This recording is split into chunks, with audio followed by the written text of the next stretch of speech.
Art is both a window and a mirror.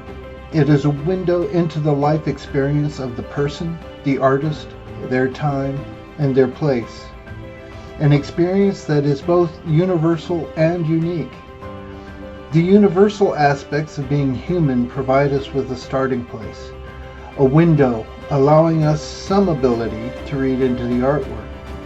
An awareness of history and culture, as well as our capacity to feel empathy, will enhance our ability to read further into it. But we bring our own unique life experience, our life, our time, and our place to the work of art. This creates a mirror, a reflection of self that impacts not only how we read and understand the artwork, but which also impacts our aesthetic response to it. Lawrence is quoted as saying, "If at times my productions do not express the conventionally beautiful, there is always an effort to express the universal beauty of man's continuous struggle to lift his social position and to add dimension to his spiritual being."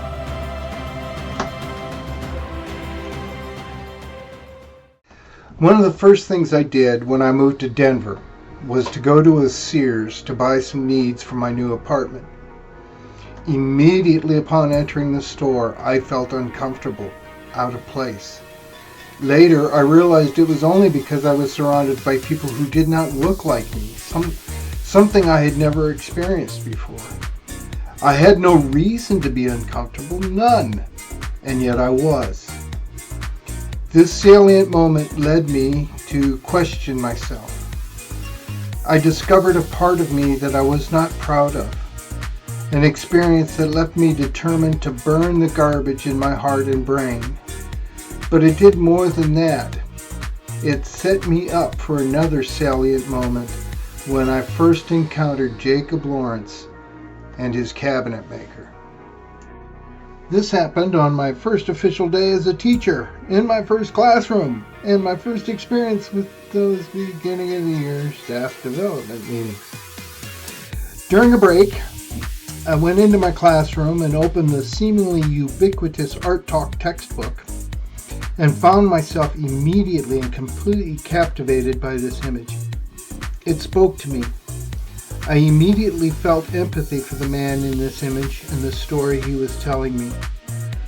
I believe this is the moment that planted the seed for my understanding of art as both a window and a mirror.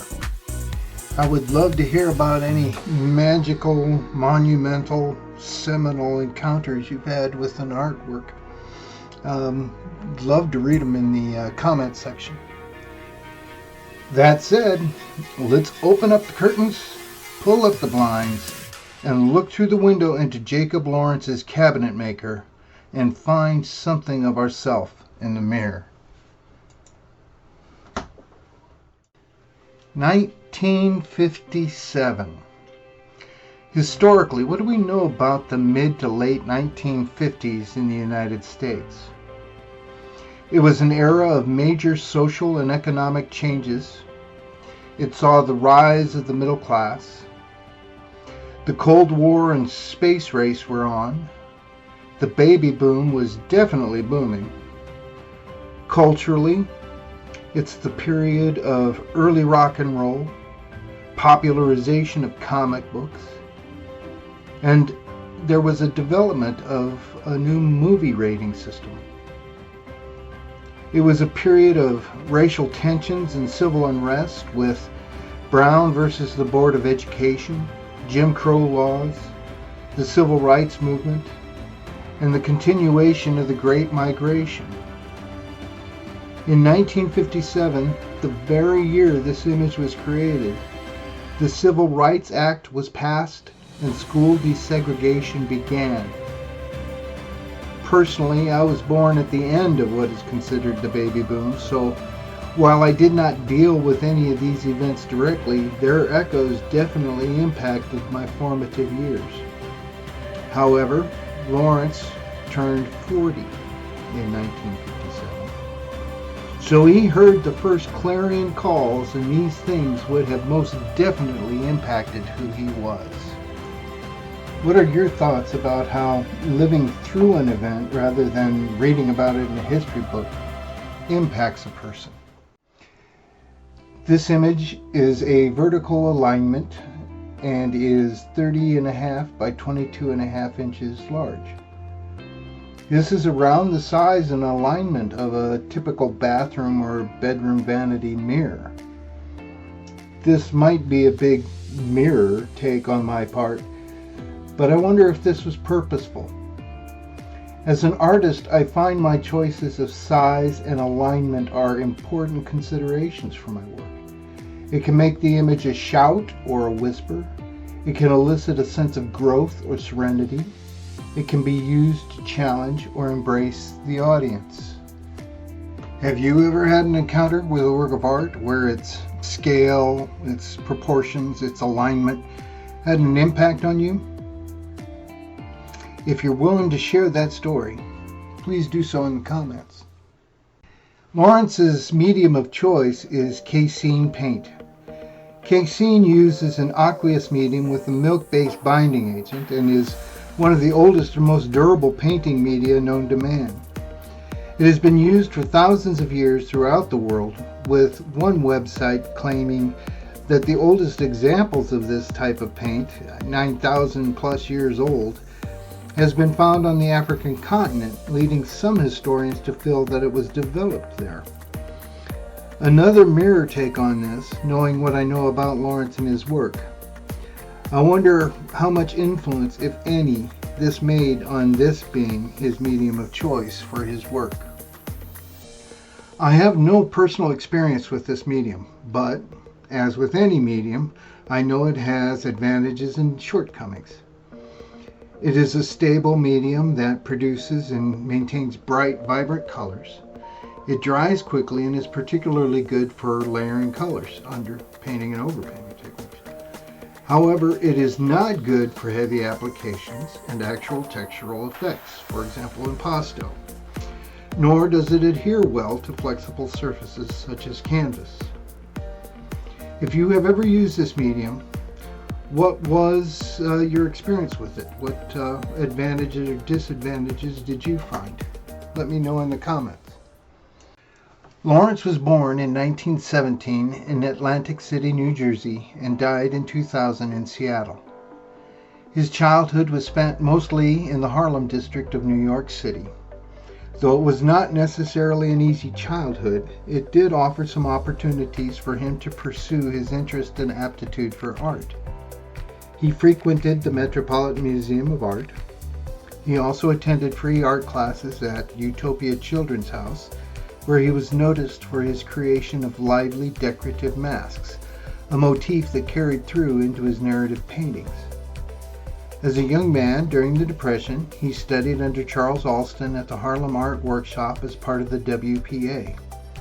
This period led to his involvement in the Harlem Renaissance, which was a cultural and intellectual mixture of American and African music, dance, art, fashion, literature, theater, politics, and scholarship. He served in the Coast Guard during World War II.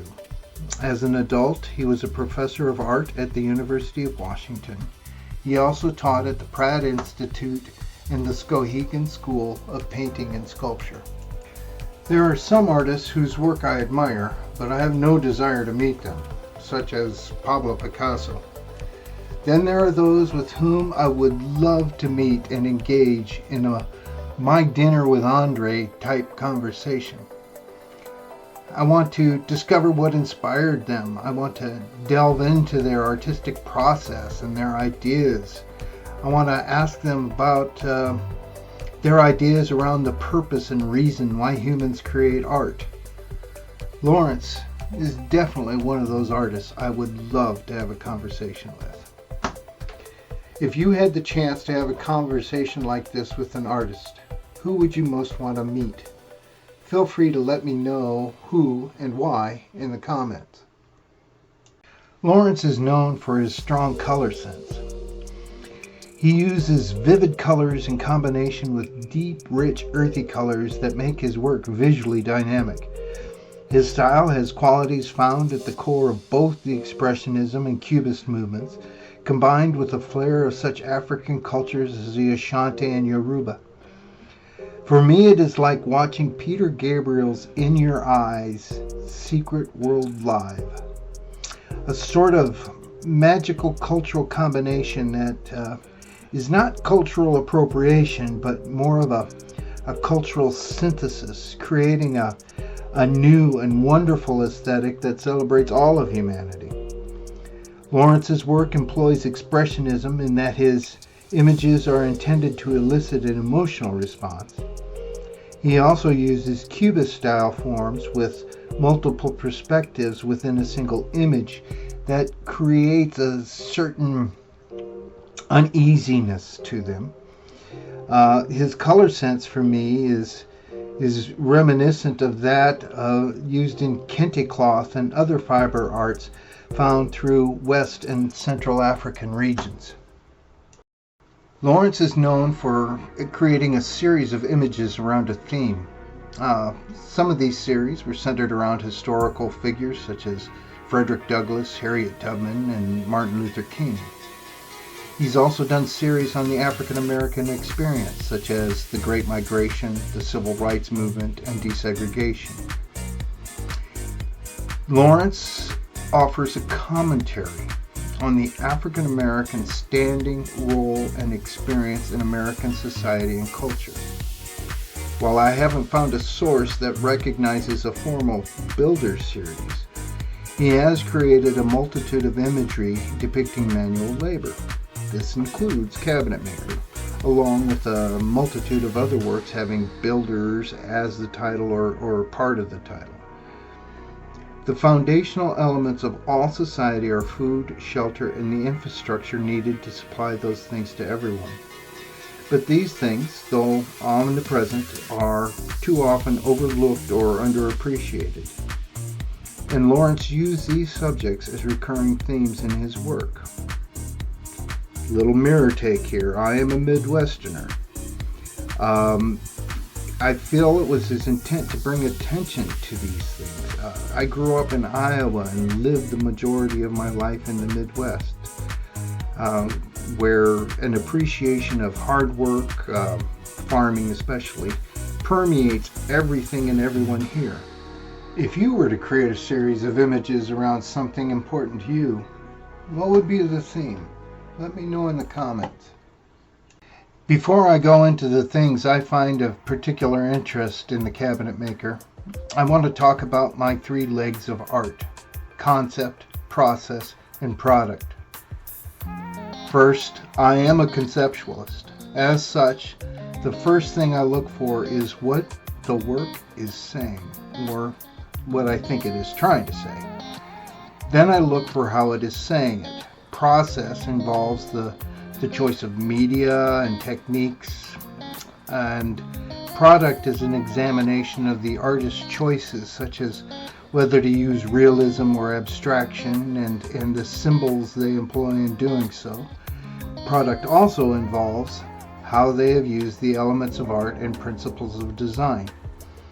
These things, the elements and principles, are especially critical to think about when looking at non-objective work. I'm not going to cover all of my thoughts and ideas Cabinet Maker holds for me.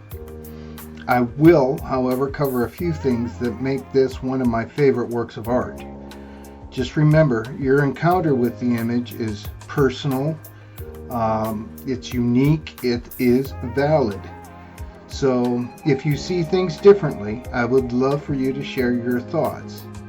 If you found something you feel is important that I didn't cover, I would very much appreciate your sharing those in the comments. That is what I loved and what I miss about being in the classroom. The sharing of ideas, being introduced to other ways of thinking, of seeing, and of understanding something, and the resulting personal growth I got from it. I have always said that I got more from my students than I could have possibly given. First, The concept, what is it saying? What's its purpose? What does it mean to me? Remember, it is 1957, so for me this image is about the strength it takes to deal with, correct, and change an inequitable system.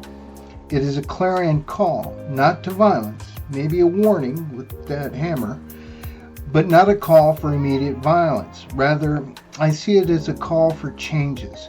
Changes that in the long run are inevitable anyway, so why not now? Changes that we as a country are still dealing with. Why do I read this into the image? Let's talk about that. There's a delicate visual balance to this image. It seems to be heavy on the right side because of the dark brown along that right edge and the darker blue in that corner. Yet it is balanced, but if in your mind's eye you remove or move any of the objects in this image, it becomes unbalanced. It suggests a change can happen quickly and easily. This is one of the most sophisticated examples of visual balance I have ever encountered. There's a plethora of 90-degree or right angles that appear throughout this image. A lot of these are subtle, some of them are very obvious, but very few are square to the edge of the image. The biggest and most obvious one is the square tool the man holds in his right hand. He is depicted partially hidden, incomplete behind it. That elongated oval shape that holds the bubble bar to help identify perfect vertical and horizontal alignment is missing. And instead, his head fills that space, like he is very aware that things are not yet aligned. And even at the bottom of the square, where the level tool crosses under the square, we see a subtle line extending off the edge of the level and onto the square. The only non-square line on that square tool that does not create a right angle. Another tool we see is a clamp. It is open and extends off beyond the edge of the picture plane, like it is waiting to bring things that are not yet there together, things that are just outside our vision, things it needs to fulfill its purpose, to connect and hold things together. The man is visually huge. He's uncomfortably constrained and pinned in by the space that is allowed for him. Above him we see fruit that seems impossible for him to readily or easily access. I feel that this is a visual metaphor for the fruits of his labor. Another thing that catches my eye about the man is that dark blue he uses to create an apron pocket which holds the nails. Lawrence has made that look suspiciously like an old sailing ship.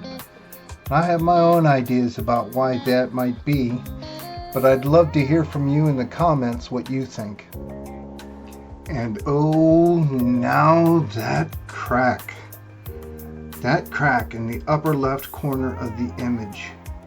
A crack that is strangely part of the cabinet constraining him, and yet not part of the cabinet. A fissure in the painting itself, a place where the man can break free of the things that are holding him back and will allow him to have the fruits of his labor fall within his grasp. If you enjoyed this video and have an interest in a channel like this, it would be appreciated if you feed the algorithm by clicking the like and subscribe buttons. Also, feel free to share this or any Art Rules videos. As a former art teacher, I hope that other educators might find some of the content to be useful as part of their curriculum. While this channel is intended to be a visual art reaction channel, my hope is that it becomes a space that is intellectually fertile for all who view it. a space for personal growth, understanding, and appreciation for the arts. I hope that the comment section becomes a virtual classroom, an open and challenging space where our ideas are civilly and appropriately shared and challenged. Please share your thoughts, ideas, insights, and questions there, while maintaining a civil PG tone, please. If you have a work of art you would like me to cover on this channel, leave its title and artist in the comments. If you have a work of art that you created that you would like a reaction to, notify me how to contact you in the comment section as well. Thank you for watching this video, and please consider becoming part of the Art Rules family.